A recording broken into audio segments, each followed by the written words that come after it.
Yeah, welcome to this afternoon session of the Talks program today.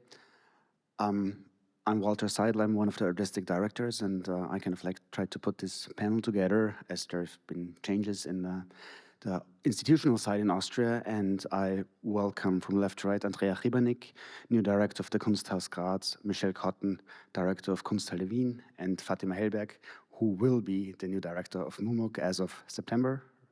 October, okay. And I'm very pleased that Silvie Aigner, editor-in-chief of PARNASS Art magazine, is moderating this panel. Thank you all for coming. Thanks. Thank you, Walter, for the introduction. First of all, I want to start in German. Denn entgegen der Aufforderungen des Manifests der Futuristen zerstört die Museen, sind sie bis heute nach wie vor eine feste Größe und haben sich aber von den akademischen und historischen Traditionen zu einem sehr lebendigen Ort gewandelt. Ein Ort der zeitgenössischen Kunstproduktion und aber sozusagen auch mit allen Fragestellungen, die trotzdem an die historischen Kunstwerke verbunden sind, aber sich natürlich den neuen Medien und neuen Formaten auch geöffnet und entwickeln ja zusehends auch sehr viele partizipative Projekte. Was auch auffällt oder was einem wundert, ich habe das auch im letzten Editorial geschrieben vom neuen PARNASS, der bald herauskommt, dass der Titel der 58. Biennale May You Live in Interesting Times so brisant ist wie noch nie zuvor, aktueller und brisanter denn je. Und die darstellenden und auch die bildenden Künste widmen sich natürlich dieser turbulenten Gegenwart auf eine sehr vielfältige und auch auf eine sehr unterschiedliche Weise.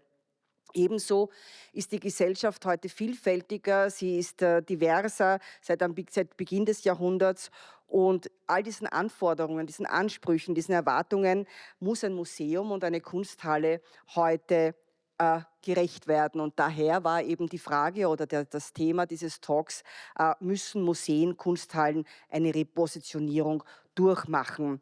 Und ich freue mich, dass ich das heute mit Expertinnen diskutieren darf, die alle eine große Erfahrung haben im Ausstellungsmachen und sozusagen auch im Leiten von verschiedenen Häusern.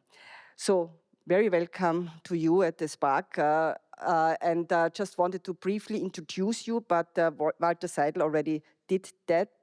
Andreja Hribernik, she is since 2023 the artistic director of the Kunsthaus Graz, and then next to her Michelle Cotton, she is the director of the Kunsthalle in Wien, and Fatima Hellberg, very welcome to Vienna. She will take over the Mumok in October, as Walter Seidel already mentioned. Yes, my first question is addressed to you or to all of you. Is it a fact, or can we say that in time of uncertainty, of change, of crisis, of polarization, and also loneliness, the active role of museums and exhibition houses is becoming increasingly important? Fatima or Michelle, who wants to answer first? Or Andreja? Then Andreja, I ask you. Yes, I mean, we started, I think that we will come to the topic that museums as public institutions, I think this has to be here especially emphasized, are playing more and more important role also because I believe that, I think that we have only 50 minutes, so I will not go into, because I can answer this question for many. Take your time. for many in your minutes. But I believe that they are becoming important because they also somehow connect a lot of knowledge. With connecting a lot of knowledge, I believe that it's kind of art can speak in many languages and through many perspectives. And this is something that I think we are missing in the world because the sciences and knowledges, I would say, became very, very much isolated. And that's why, like, trying to connect, building bridges between also disciplines is something that art can do. I'm talking now art, and I think that also museums can do, because museums are like also research places, educational places. We know the definition of the museum has widened a lot in the last years. So yes, they have an enormous role, but I don't know how, I mean, what the future brings for the museums also. Will they be able to fulfill the role? I think that the institution as such, yes, I see it as very important. It's the question whether the circumstances in which we will work and live will allow this development of the museum, which I believe it's necessary. Michelle. Yeah, I'd second that. A museum is a space of knowledge or for knowledge, and but also exchange. I think it's they're spaces for people to come together and exchange that knowledge and those different perspectives. And then there's the other side of that. I think as well as being a space for people to be together, I think also we have to hold on to the museum or the exhibition space as one of the last vestiges of, the last kind of spaces where we can be alone with our thoughts, with a space for contemplation, a space for kind of like, we live in such an intense information environment these days. I think that holding on to that possibility of being alone with your thoughts or alone with a piece of art is also really important. You will also establish the Kunsthalle as a space for a discourse and for meetings and opening to a broader or for a wider audience as well. So loneliness is one thing, but to have a platform to come together is the other one. Absolutely, yeah. We do that in different ways. I mean, both in kind of classic formats of exchange, artist talks, symposia, lectures, and so on. But also, we're establishing more and more informal formats as well. But it's still possible to be alone with your thoughts at the Kunsthalle. We're not quite we've become a lot more convivial and a lot more open and busy. But I think it's still important.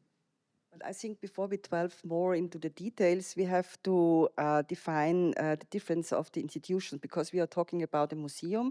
Fatima will run a museum in October, but both of you are working in an exhibition venue, in a Kunsthalle, without a collection.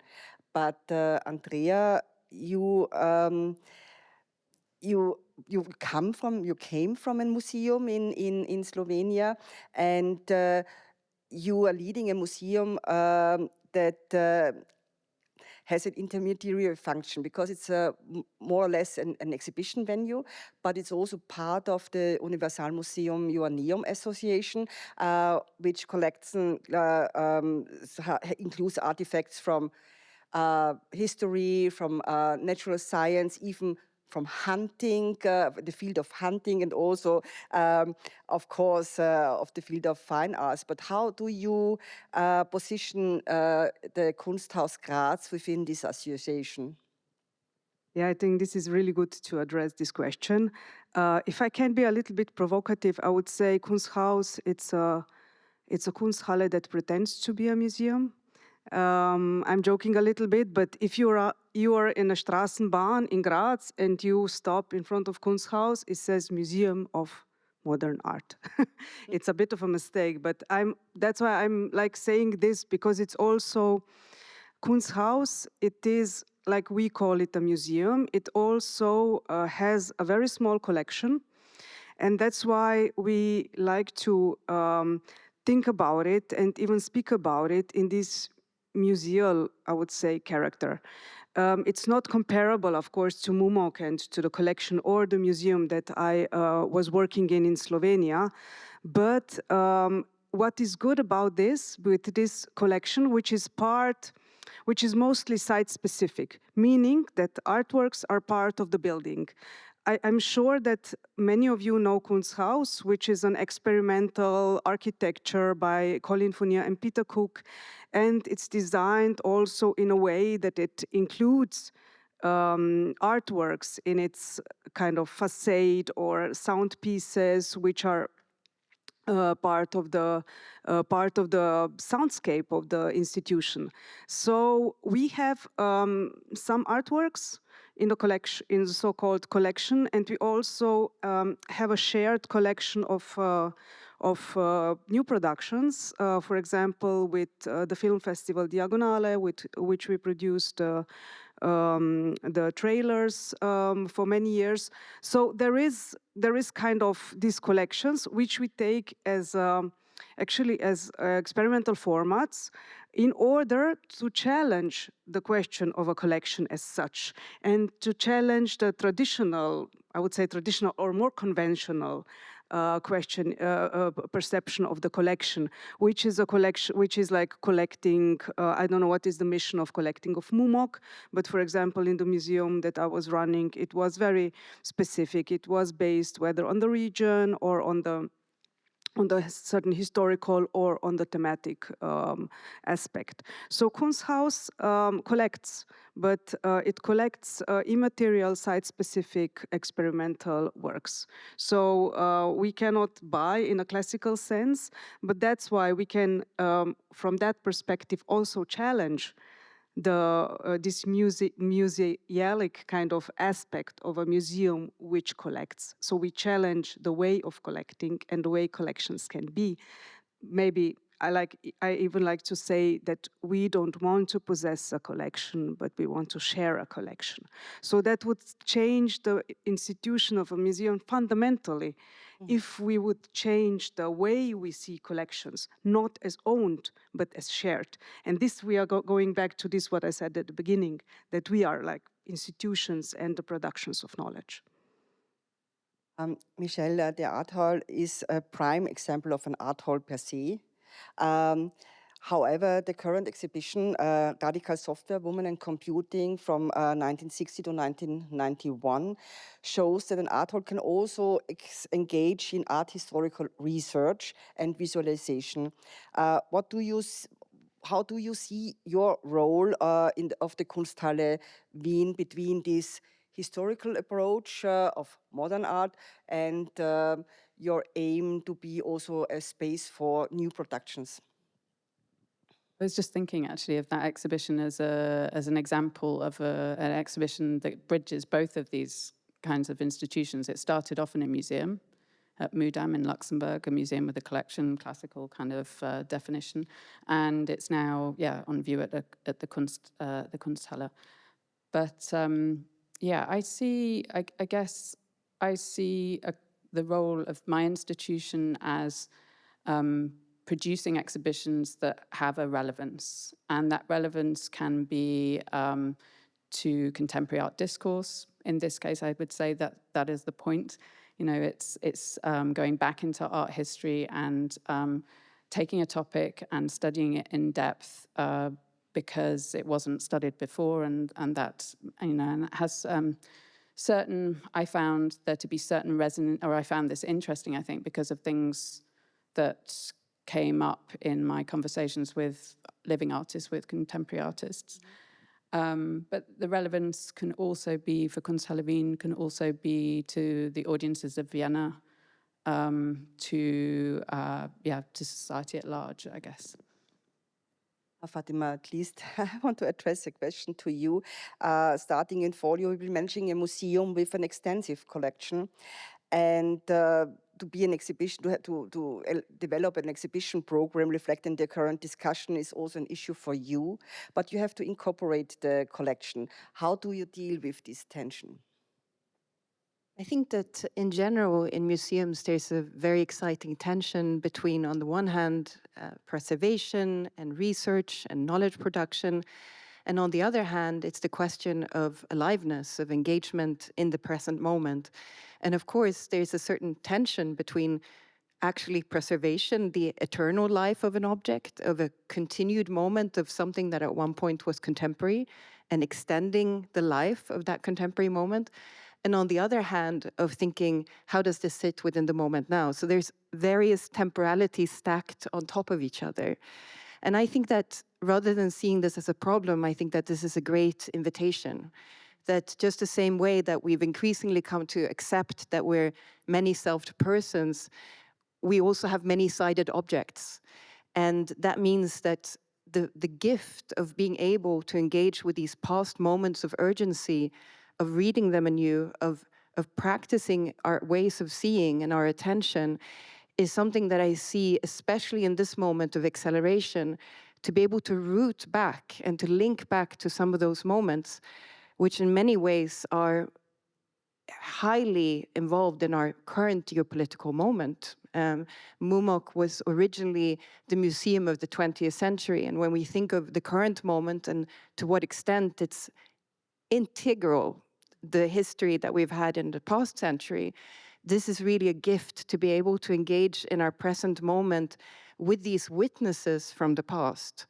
And a form of witnessing that isn't a journalistic witnessing, but a witnessing that is psychological, spiritual, aesthetic, that has all these different ranges of experience that, that speak to our current moment. So in that sense, it's really an enrichment of what it means to be contemporary and alive, which of course always exists in relation to its past. You are coming, or you're currently running the Bonner Kunstvereins. You're still running the Bonner Kunstverein? No, you quit. Oh, since 2 weeks I'm on the other side. Yeah, so you are starting now to experience the collection of Mumok, but your curatorial practice is interdisciplinary. It was always interdisciplinary and is developed in close collaboration with artists, some also over many years. And your work is based also on a participatory practice. And do these parameters have a space also in a museum, which is a more cumbersome institution? I think that it's a challenge, and I think it's a challenge that we continuously must return to, in the sense that I think we always have to be mindful that large structures have the risk of alienation from the actual modes of within which artists actually make work and within which artists exist in the world. And when you look at the founding ethos of an institution like Mumok, the Ludwigs, when they collected, they said, we're interested in art and life, the intersection between art and life. And one of the many things that we know about life is that it's unpredictable and that it contains continuous moments of improvisation and responsiveness. And one of the big challenges of large institutions is maintaining that sense of aliveness and that notion of the improvisational whilst providing stability and long-term formats of knowledge production, research, and also, of course, providing a public service, because a public collection belongs to the people. So this is something that is always a tension. And I think that sometimes we look at these tensions and we see tension as a problem. I actually see it as integral to the concept of art. There's this really beautiful quote by Donald Winnicott, who is a psychoanalyst, and he said, for him, artists are always negotiating the tension between the desire to communicate and the need to hide. And this negotiation between, let me show you, I can't show you, this provides this incredible energy that's a kind of life force and vitality. And the notion that institutions shouldn't have these knots and these continuous negotiations and sort of sitting in the problem, this, I think, is a misunderstanding. We have to sort of continuously engage and with our limits. And there we have a lot to learn from the smaller institutions as well. So you all want to provide also spaces to react very quickly to current situations. Andreja, but can you do that in an institution like the Kunsthaus Graz? Yes and no. I mean, I agree with Fatima that this is the constant negotiation, constant looking for how much and what can an institution do, because of course we have programs, we have certain topics we address to, we have research that is running longer, but we also are situated. We are situated in cities, in the regions, and at Kunsthaus, I mean, like the more, I would say, practice that we've tried to follow is that the entrance that we try to provide spaces where we can react quickly. So meaning that with the larger exhibitions, with the planned exhibition, we can't react quickly. But it's kind of what I'm noticing. It's very, I would say, maybe it's the topics that I think we address in the museums are in the air and are also actually dealing with the urgencies we are facing as a society. And in Kunsthaus, like this year, we are running a program under the umbrella title of dealing with the issue of power. And this is maybe a very, this is in the air. This is the topic that we are actually addressing in society today with all political and changes that are around us. So I think that in a way we are reacting also with this kind of more slower or more long-term things that we are doing already. But it's good, and we are trying to provide that also at Kunsthaus, that we provide spaces which are easily accessible. In our case, this is the entrance area where we organize so-called small exhibitions, intro exhibitions, with which we try to react. At this moment, we have, for example, 3 or 4 weeks ago, we invited, there are certain shortages of budgets planned and for culture in Styria. And what we invited, so-called, it's called Wandzeitung Ausreise, which is a already long-term ongoing project of a Wandzeitung, which is addressing always socially critical questions. And we invited them to be guests in our house to actually react to the topics that the art scene is dealing at this moment in Graz and in Styria. So it's kind of also a space of negotiation, because it's on another hand, we are an institution, we are a public institution, so we are not an NGO, and we are not we don't have such an independence. Despite the fact, I want to believe we have certain independence. Michelle, in your inauguration press conference, you mentioned that you see the Kunsthalle also as an anchor in the city, but on the other hand, you want to bring also international artists to Vienna. So that's also a problem, or not a problem, it's a space or which is important for every one of you to act regional, but also international, and to be a platform for an international exchange and discourse. But can a museum or an art gallery and an exhibition venue offer the quality of a stay to actually become an anchor point, a discursive platform in the city? And how can you deal also with the changing demographic developments, also as a museum? Because we have now a multicultural inhabitants here in Vienna, and it's a difference between if one is coming from abroad or is here from Europe. Absolutely. I always talk about artists in Vienna as opposed to Austrian artists, because I think the composition of the artist scene in Vienna is quite different perhaps to Graz or other cities in the country.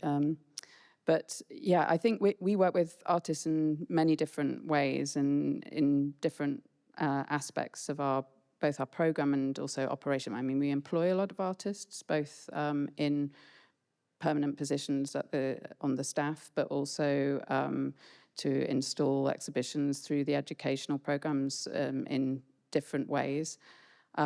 We, of course, exhibit artists, and we're working with artists from Vienna in different exhibition formats.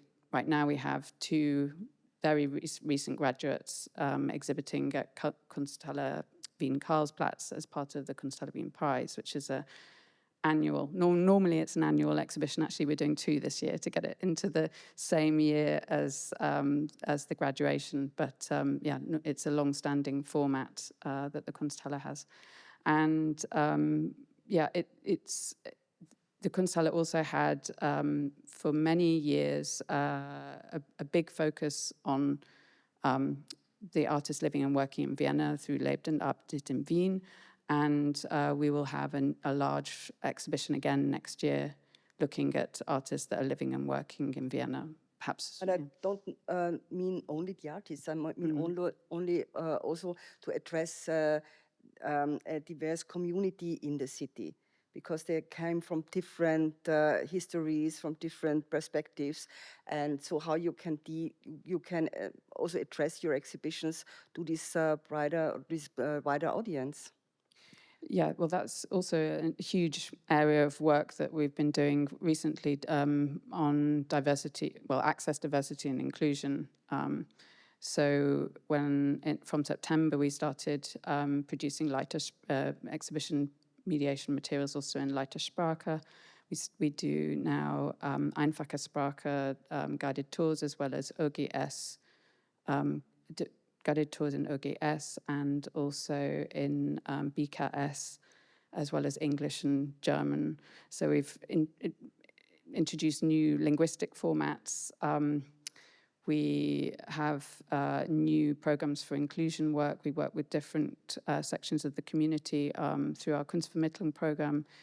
We have lots of different formats within that, but we work in association with different organizations, for instance, organizations that work with the unemployed, another one that works with asylum seekers. So we have different aspects Huge of that program. work. Yeah, I mean, there's a huge demand for this aspect of our work. We could do much more. Yeah, it's something we have to fundraise for at the moment, because since we started, we realized that, people are kind of knocking on our door and looking for these kind of programs that bring art and creative activities into contact with different, in different programs. You also have the challenge to secure the visibility of the Kunsthalle as a house per se. So you mentioned it also in your press conference that it is one of your urgent points. But my next question is for Fatima, that an exhibition has their classic tasks like collecting, preserving, and researching. But these tasks have changed considerably for some years now. Visitor orientation, mediation, education, and all these programs have become increasingly important. How do you think the Mumok can define this role? I think it's... Or a museum in general, because you're starting with the Mumok. Yes. Yeah, I mean, I think that the way in which I see my position currently is one of listening and of paying attention and learning about the local setting. Because I think that we sometimes, when we speak about diversity and integration, we imagine that it's the same in every locality. And Vienna has a very different geography from a lot of other Western European places and outposts. So the notion of what does diversity and integration mean also has a specificity and a locality to a specific place and its needs. So that's something that for me is highly important, to not assume that I know and to go in with a spirit of learning and listening. And the other one is that I think that increasingly we have to think of, or I feel we have to think of the institution in a more holistic way, that these are not separate, let's say, activities that are part of various tasks of the institution, but they're part of a continuous whole. So there's an underpinning ethos and an underpinning ethics and an underpinning attitude that connect all these various forms of showing. There's, for instance, something like a reflection, like the artist David Hammonds, he said when he grew up, he would go to museums and he would see no one who looked like him exhibited in the museums. And the notion that a museum also is a representation, a mirror of who the public is, and being mindful of this, being mindful of if we only show one type of exhibition, one type of form of representation, what does that say to who is addressed? So one part is this integrated part of we speak about diversity not only through our outreach activities, but through the shows we put on, and also through the people who work in our institutions behind the walls, who are also part of the apparatus of the institution and part of also bringing in experiences that haven't been covered so far in the collection. So there's this, I was recently in conversation with this incredible poet, Alice Notley, and she said when she started writing, she said there was no poetry about babies. And how can it be? We were all babies and there was no poetry about babies. And she said, what are those kinds of questions today? What are those oversights? And she said, often they're straight ahead of our nose and we can't see it. So part of our task is also to think, what are we not seeing? And to look at that with curiosity, with criticality, and with openness. Does this point also has an effect of your strategy of collecting in the future?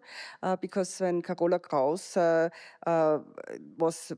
became the director, she declared the Museum of Wishes to address the desiderata of the museum. But now I think the desiderata had changed after 15 years. And what you now mentioned has, in my opinion, a great effect to the collection strategy. Yeah, I always think that we collect in the present because we don't know about the future.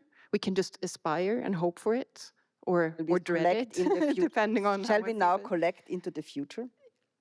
I think that we have to collect with an optimism about what the present can be, which to me is a leaning into a sort of hopefulness of the future. But the future to me is always, it's a projection. And I very much like to say and to ask myself, what can we do right now?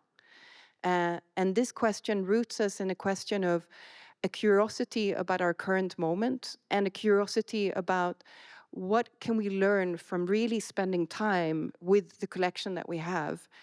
In Mumok, there are, of course, great blind spots in terms of oversights.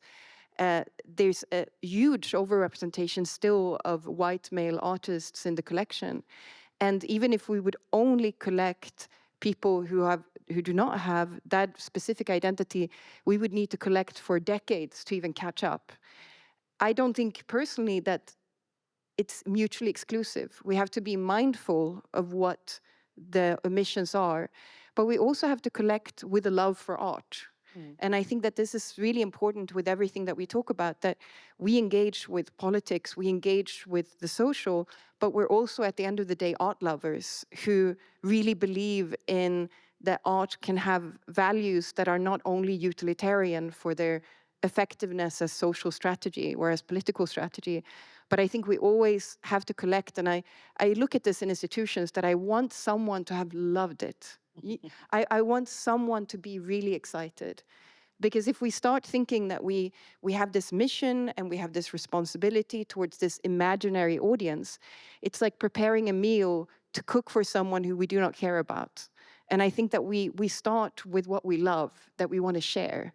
And from that space of generosity and saying, I want to include you, I want to know, I want to learn, but I also want to show you something I'm really excited about. And I think that desire, that passion, that conviction radiates. It has an atmosphere. So for me, it's both about engaging with the politics and the ethics that one wants, and with the love for art. Love. Do you want to say something to the passion for art, Andreja? Yeah, I mean, it inspired me because I believe that we all deeply, deeply believe through art or like in the humanity as such. And I think this is something, this is maybe a feeling that I'm missing a lot in today's conversations with people. I'm missing a lot this excitement and this, as you said, curiosity for something. I mean, I worked in Slovenia. I had the privilege of running a museum which was built on this kind of enthusiasm and passion. And it was really an invisible museum. I mean, not many people, I would say nobody here visited it. But it had a great, I mean, great collection. Not great collection in a way of thinking like what kind of great works and names were in that collection, but a collection which was collected with a passion and with a mission and with an idea and the ideal. And I loved working there, and I was inspired by that because it had such a strong also potential potential of thinking about, as you say, not only about the future, but how present can be and how can we look at the present also, not idealistic, but optimistic or with hope. And I think that this is something that I wish for art institutions and museums to be inspirational for people, to kind of show things and to bring people there where they can still, get this enthusiasm for the life and for everything that's around us, if I'm kind of speaking in these terms. Just, wanted to comment. And that brings us back to a new definition of a museum or an exhibition venue, and it's but on the other hand, museums are constantly measured by their growth in all facets, you have to have tickets and the financial system and so on. But the ICOM in Prague 2022 adopted a new definition of museums and emphasizing their social political role, as you all mentioned now, and see a museum as a democratic, inclusive, polyphonic space, a space for critical dialogue and about the past and the future. So it is in the moment, the definition of a museum is in the moment urgently questions, and it needs to be urgently questions, I think. So, but looking at you, you are now facing a very critical situation. I have to ask you that because it's really a very present theme that in Styria, since the new election, you're really facing a new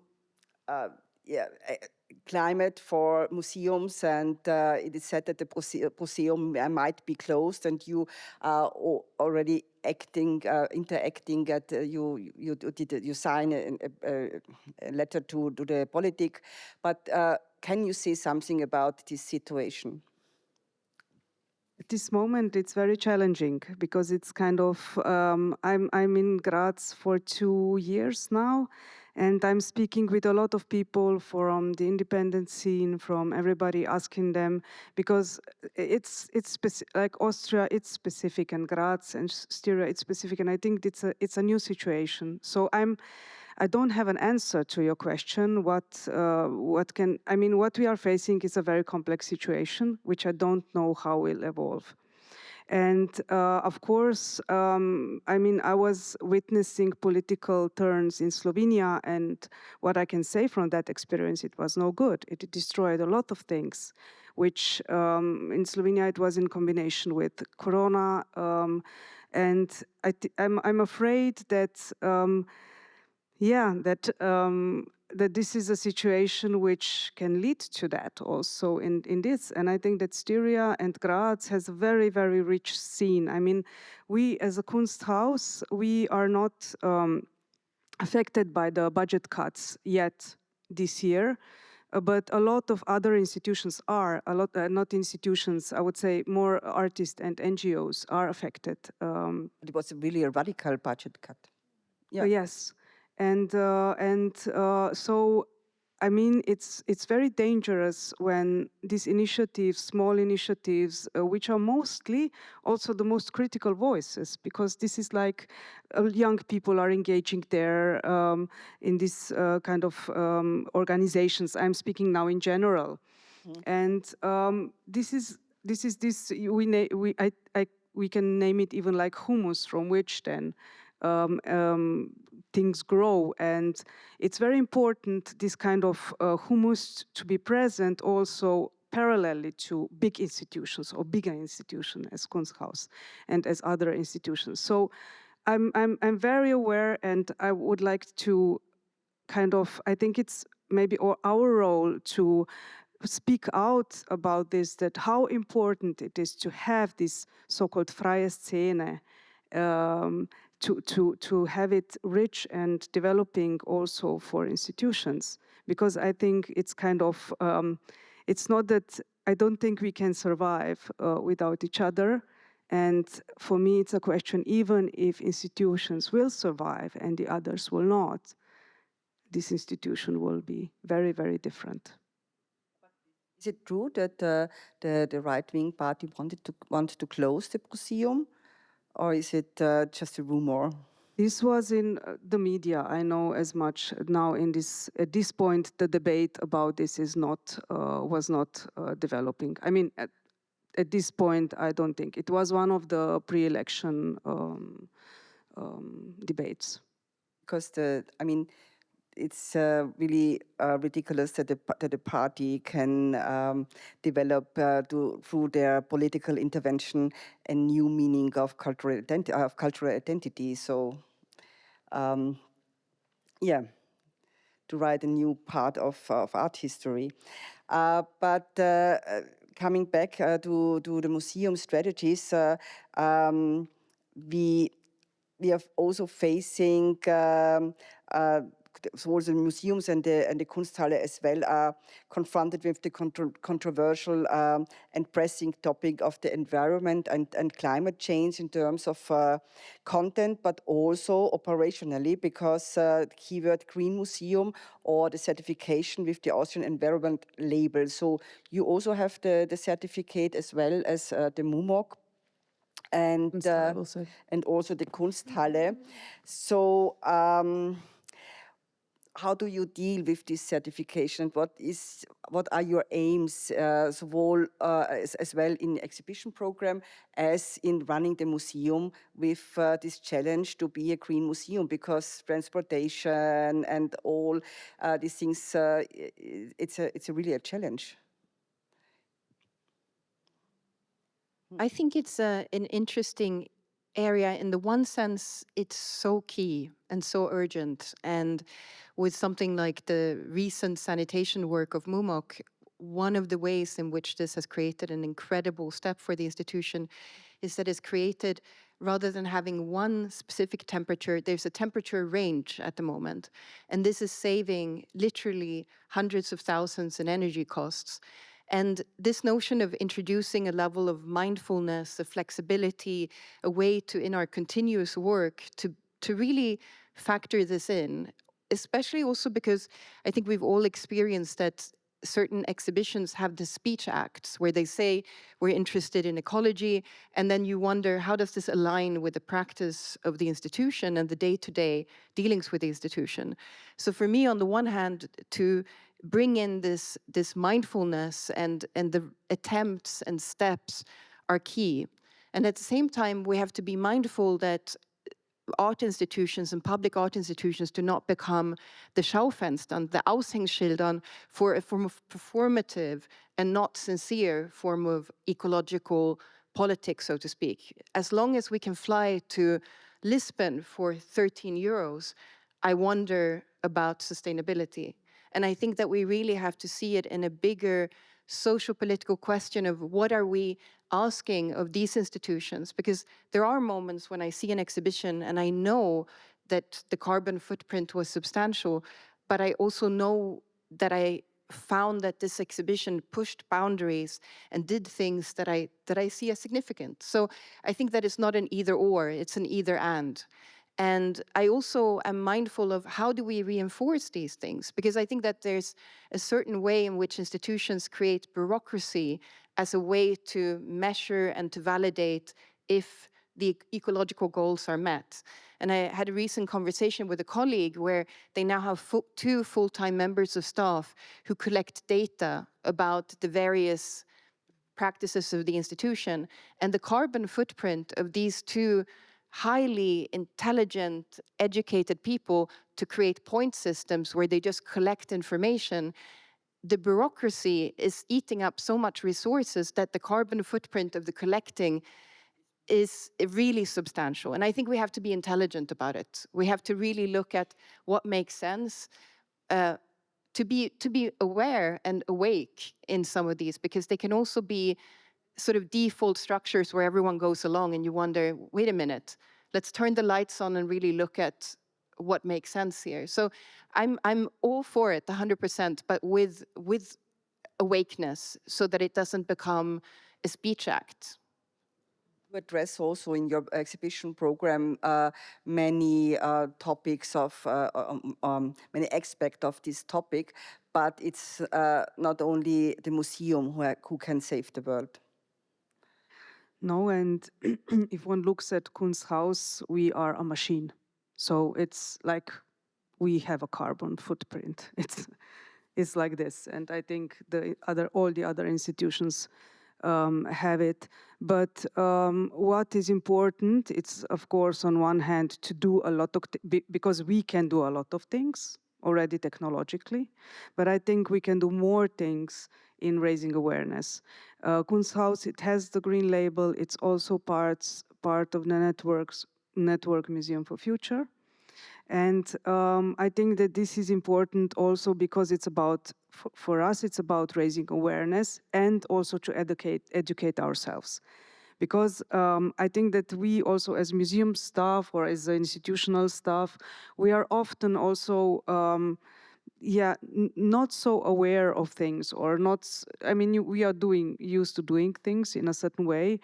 But then it's of course a question, do we really, like, for all the travels, can you travel 2 days in a train just to go somewhere? And is this really the way it has to be done? Can we demand from the artists to travel by train from Berlin to Graz? I don't know. I mean, this is all questions we have to ask ourselves, and we have to kind of try to answer them, try to find a certain boundary where things are still rational, I would say, make sense, and when they don't.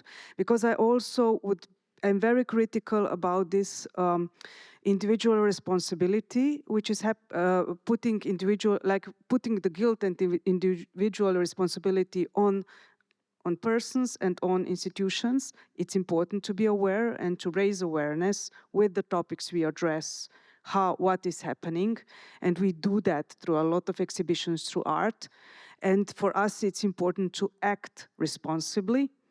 But I agree completely with you, Fatima. It's a limit when it makes sense, because sometimes we need to print a plastic label because it makes sense for that work, and it cannot be only in a biodegradable, I don't know, paper, because it's just. But it's of course question how much and what kind of waste does it produce.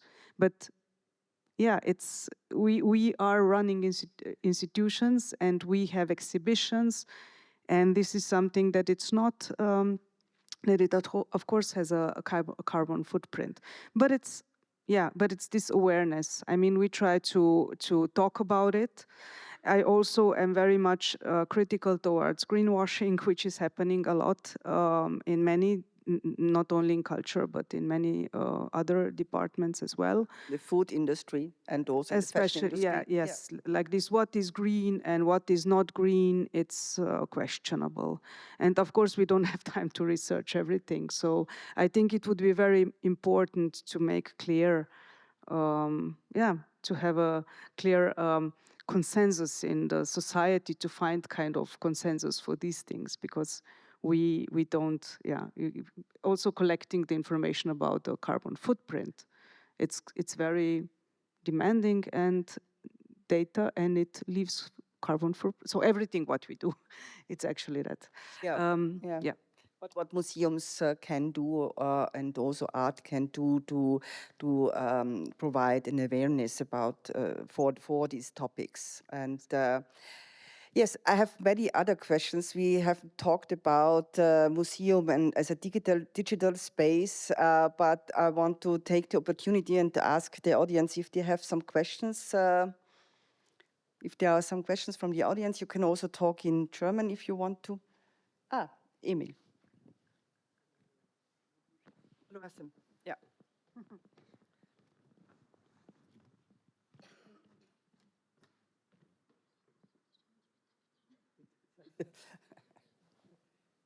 Thank you very much. Thank you very much for this very inspiring talk. And I mean, museums are actually under heavy attacks, being the guardians of a left-winged ideology that is holding back free speech and things like that. And I wonder if positioning the institutions as facing realities is enough.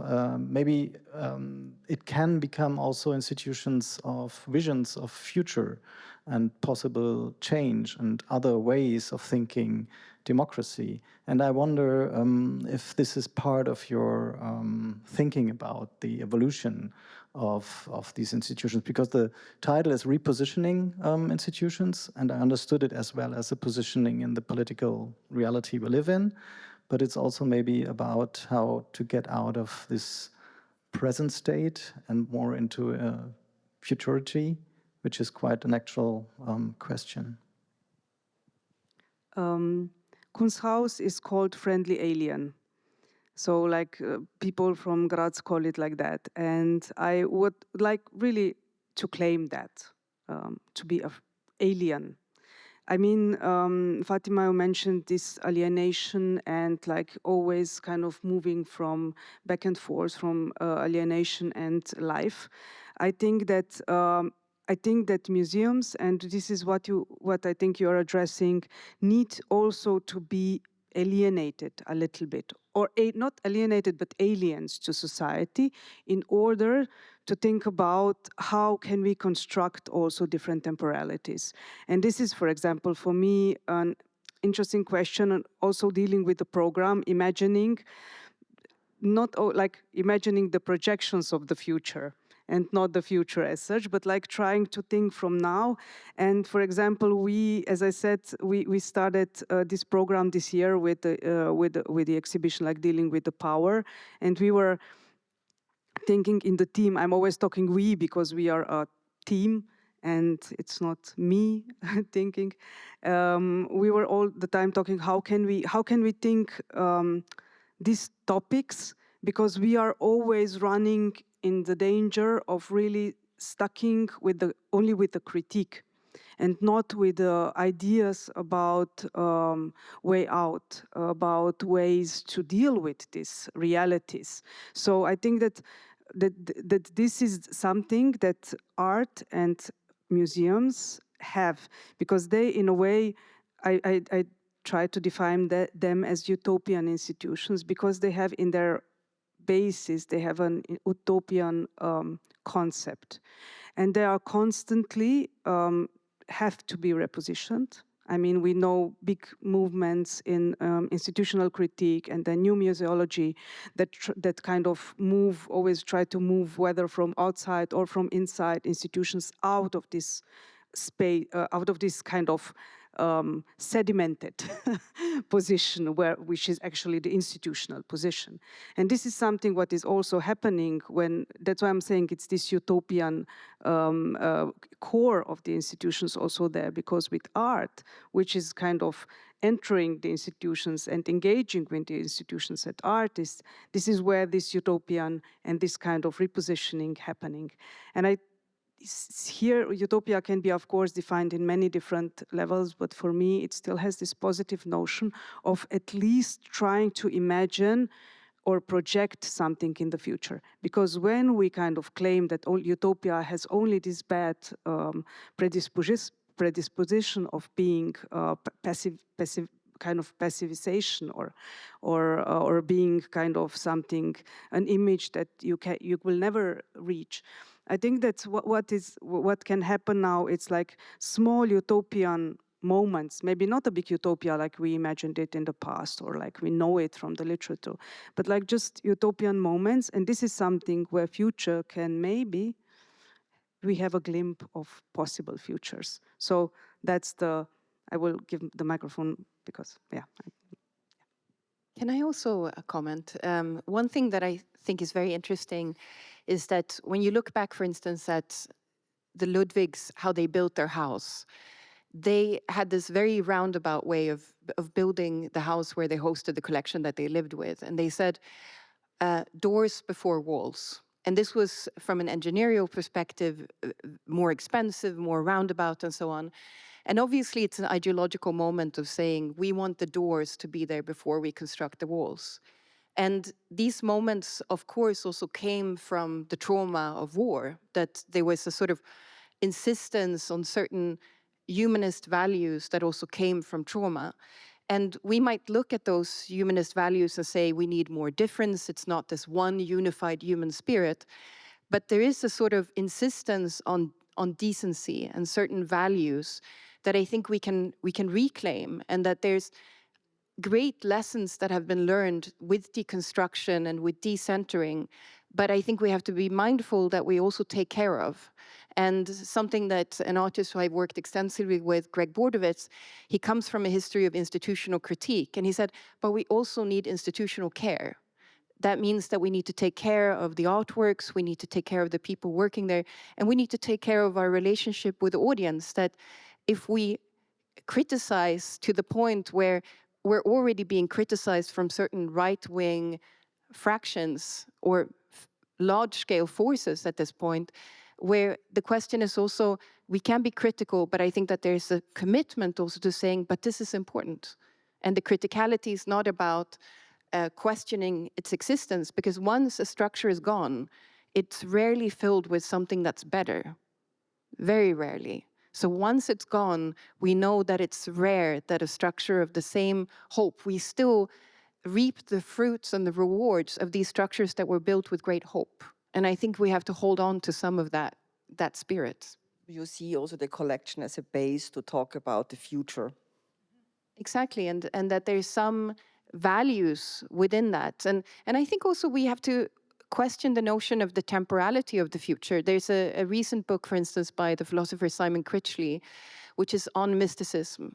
And the level of resonance within a very young community of scholars, students, young people engaging with this, and he didn't expect that questions around faith, the sacred, also looking at past understandings of time, non-linear time, etc., that it would have such a resonance. And I think that we sometimes, and this is something that artists are very good at, is that they don't only engage with the present from a perspective of a journalistic perspective of reflecting, mirroring, responding, but sometimes they're able to operate on the undercurrents and the soul of a specific moment, the kind of zeitgeist. And if we really look at that, to look at the soul of a time is also, it runs deeper and maybe has a more existential rooting that we can recognize. And I think we've all read a book or had a moment with a work of art where we all of a sudden feel like it speaks to us. And there's a great moment of you know, on the one hand, a positive loneliness in institutions, but also a positive moment of meeting, in the sense that we also recognize and feel a humanity coming out that sees us and that we see. That reciprocity I find very beautiful. There are other questions? No, I think we have to cut the panel because Walter is showing us that we have to finish. I want to thank you for this conversation and for your inputs, und Ihnen möchte ich herzlich danken auch für Ihr Interesse. Es hätte jetzt noch viele Fragen gegeben, gerade sozusagen, was Fatima am Schluss gesagt hat, hätte ich gerne jetzt zur Gabi noch gegeben, weil es gibt Gabi von der Sammlung Verbund zur feministischen Avantgarde, weil eben gerade viele Fragen, die heute noch relevant sind, ja damals in den 70er Jahren oder früher sogar schon von den Künstlerinnen, die in der Sammlung Verbund sind, sozusagen von Gabi Schor gesammelt werden, ja viele dieser Fragen schon sehr früh, auch gerade im feministischen Aspekt, formuliert haben, oft viel radikaler formuliert haben, als das heute der Fall ist. Also eben auch, was du sagst, man kann durchaus sozusagen das miteinander verbinden. Ja, lieben Dank und ich wünsche Ihnen noch einen schönen Aufenthalt auf der Messe. Dankeschön.